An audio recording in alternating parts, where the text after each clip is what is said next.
Then we have the pretty part of the room, the part that's out that they actually use on a daily basis. So we've got I'm like pointing like you can see me, but my hand's like off camera. So we have a calendar and it's got these little magnet tiles that you can move around. So I stack them all on one side, and then my husband theoretically has the ability to just move them over to the other side to be like, these are the things we need to get done. These are the things we did. And you just move them over. But he can also see visually, okay, we have Hebrew class on Sundays and Wednesdays, and we have co-op on Mondays, and we have, I don't know, whatever the activity is. Here. And, hey, it's your cousin's wedding we have to go to on Friday, and whatever it is. And then we hung up the bags. This was a huge thing for me. I was very excited. The bags got hung up. I was so thrilled when I came home and this had been hung up. It was the best. And then the baby's chair, so that the baby's in there with us. And then my daughter's cart. So I'm not going to go into great detail on my daughter's cart because we've done whole videos on what is in my daughter's language arts bin. The language arts bin is at the top of the cart because that is a huge thing for us. If you've been on this channel for a while, you know that my daughter struggles with language arts.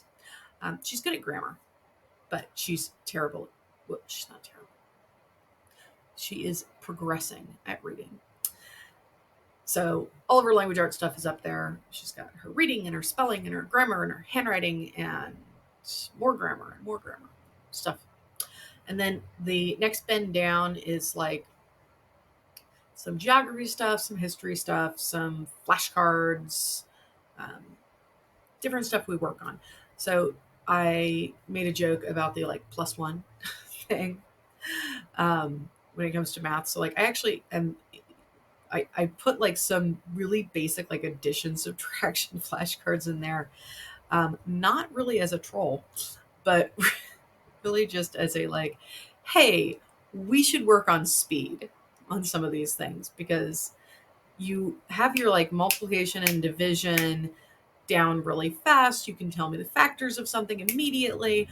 You can't answer the +1 sometimes. So can we just like get some of these like basic things that you should have figured out way sooner down? Because my mom was talking to me about this in the car the other day, and she was like, I wish they would do like school in cycles. Like you should go back to kindergarten and relearn the kindergarten stuff. You could do it in like a month when you're older. You just relearn that. It's like homeschool. Yes, we do that. We go back in cycles.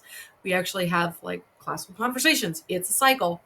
You learn your multiplication tables every single year. It's a cycle. But we don't do that with addition and subtraction, and we really should.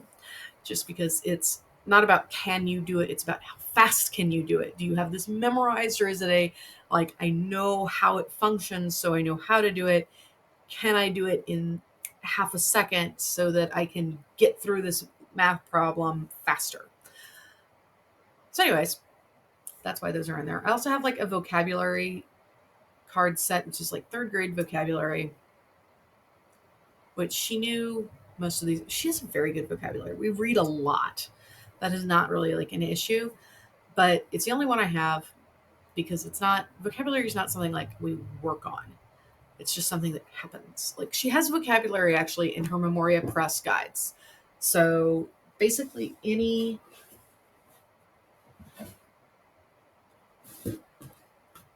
Memoria Press guide you pull out will have, for any given chapter, a whole bunch of vocabulary words, and you'll go through vocabulary that way.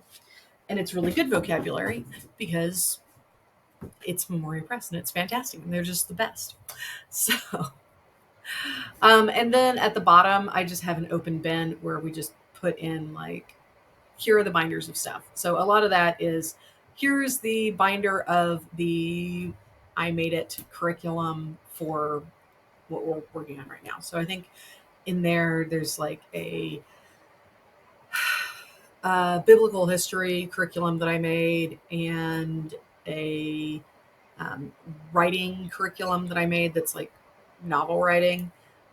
That she actually has a really good fantasy novel that she's working on that's fantastic. I'm very happy with it. And what else is in there? I think there are like some holiday unit studies that I've made that are like I know she did like the Memorial Day one and the Sukkot one, and um, I think she's already done the Fourth of July ones because I like to try them out on her first before it's really time. Anyways, that's what's in this corner.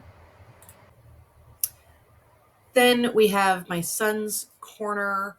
Why my daughter has a suitcase sitting under the table in this photo, I don't know.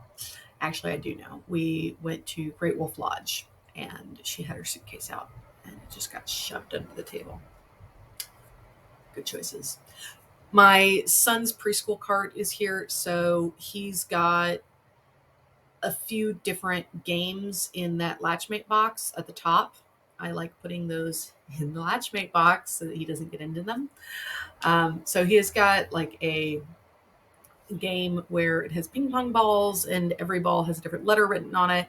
And you say the letter, and if you get it right, you get to throw it into a cup. So it's like, I think it's like beer pong for babies, but I've never played beer pong because I didn't go to that kind of a college. So I don't know. I also don't drink. So there's that. So it's got that, and then like a bunch of flashcard games and some workbooks and stuff like that that is on rotation at the moment.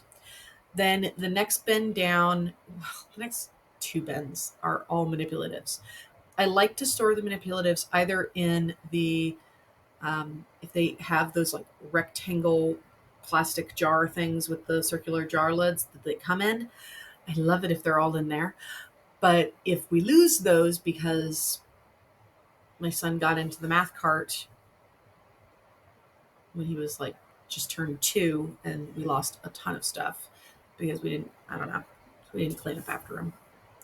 But if they lose those and then they end up going in glass jars, so with lids. So we've got all of his like math manipulatives. I bought this insanely expensive math manipulative bundle from Amazon that you can't even find anymore, but it was like $300. It was insane. It was my first year going into homeschool. I had no idea what I needed, but I knew I needed everything. So I bought everything because if I could surround myself with all the stuff, then we would be okay. And we were. So it worked. But we also have all this stuff, which is great. And I love it. And then we've got like flashcards from like Brain Quest. That's a kindergarten one. It's not like he's going to be ready for that quite yet. We have his speech therapy flashcards because he has delayed speech. A like literacy flashcard. It's really funny. Like he won't speak in like full sentences at his level that he's supposed to, but at the same time, like he knows his letters and can like point to the correct letter and draw his letters and stuff. So whatever. To what extent we care. And he's got like his letter tiles in one of those, and the little bag is a like city skyline of New York, little blocks. So it's just a play thing. His dinosaur bingo, which he loves, and literacy whiz, which is one of those things where it's like you're building like 3-letter long words. Can he spell? No, he cannot spell. But we play these things to teach him that letters come together to make words that then label objects. And this is the concept of pre-reading. So we have that. Oh, and then at the top there on the table, do I have a slide for the table? I have a slide for the table. I will show you those. Okay, when I'm done editing, I'm going to see how long this video is, and it might end up being 2 videos. because I feel like I'm taking 5 minutes on every slide, and there were a lot of slides. There were 13 slides, so that might be a ridiculously long video, and no one's going to watch that. So I might break it up to 2 or 3 videos. But anyways, this is what's on the table. So on the table, we have the things that we actively use every single day. So this is our, like, has to be out, has to be easy access stuff, because if I hide it away in a cabinet, my husband will not see it.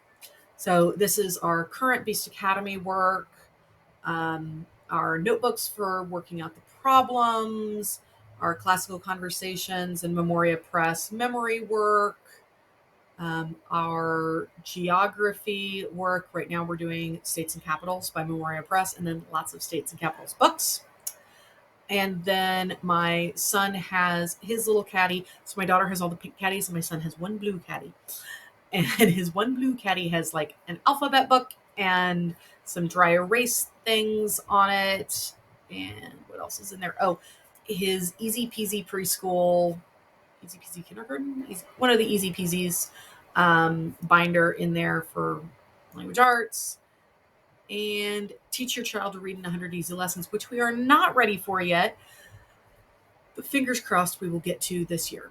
Then we have the calendar, because we are going to be doing calendar time again, which is fantastic. So we get to bring the calendar back out. And I love my calendar. I got it on Etsy from Sun Lady, and it was beautiful and lovely and perfect and gorgeous, and makes me feel like a really fancy person who has the beautiful wooden calendar, because I have it. Okay, so we're going to be doing calendar time again, and I'm very excited about that. Behind that is a little metal file rack with files for every month of the year. That's going to be our turn-in system this year. I hear my baby crying. I know he's with his dad, but I am still like freaking out about hearing the baby crying. So I'm going to wrap this up. We have the turn-in box, so that instead of just having a turn-in box and she throws stuff in there when she's done and I sort it out later, we're going to sort it out by month. So I don't know why, but I thought it was a good idea. So I'm going to see if it works this year. And that's the top of the table. And finally, we have our game cabinet. So it's not really a cabinet. It doesn't close. Our game shelves, our games. Why am I including games in our homeschool? Because we have a lot of games that are incredibly educational. So, for instance, some of these games are math games. Most games are math games. Some of these games are very much history games. So the other day we played Toledo, and when we were playing Toledo, we talked about the Age of Exploration. We talked about Ferdinand and Isabella. We talked about the steel trade. We talked about gold and jewels coming back from the Americas. We talked about El Greco, because in the game you get to buy El Greco paintings and bring them to the palace, because he was from Toledo. And we got to talk about all that because we had a game that made sense for all that. We have games that are about geography. We have games that are about the national parks. We have lots of trivia games. I don't know if my daughter will ever not be in a trivia game phase. I don't think it's a phase anymore. It's like 5 years running. My daughter loves trivia. So we have all the Professor Noggins games. Not all of them. I think there are some we don't have. Like the animal ones, she doesn't care about. She does not care about animals. Like, I'm hoping one of my sons will go through an animal phase, because we never got to do like any of the animal curriculums that you're supposed to do with like lower elementary, because she does not care. We did an oceans unit and she was cool with that. But even then, she like did not care about the animals. She was like, okay, it's an animal. So she likes people and she likes geography and she likes things. So that's fine. And for some reason, we have Life of Fred books down here. I do not know why, but this is where we store our Life of Fred books. At the bottom rung of this, we have overflow large textbooks and things. So we have our Story of the World workbooks that we never bring out, but we have them, and art history books, and then a couple overflow games. So the bottom shelf is kind of a mess. The drawers have the really little card games and the dice games and things like that. The big boxes are all at the top, the little boxes are all at the bottom. This is how we store our things. All right. If you want to know more about the Game School shelf or have me do like an update on what games we have, I would be happy to do that. I did a game video that was just like, hey, here's like some of the games we're really loving right now. And it was just a couple little things thrown in there. But if you want a more in-depth tour of our games, let me know.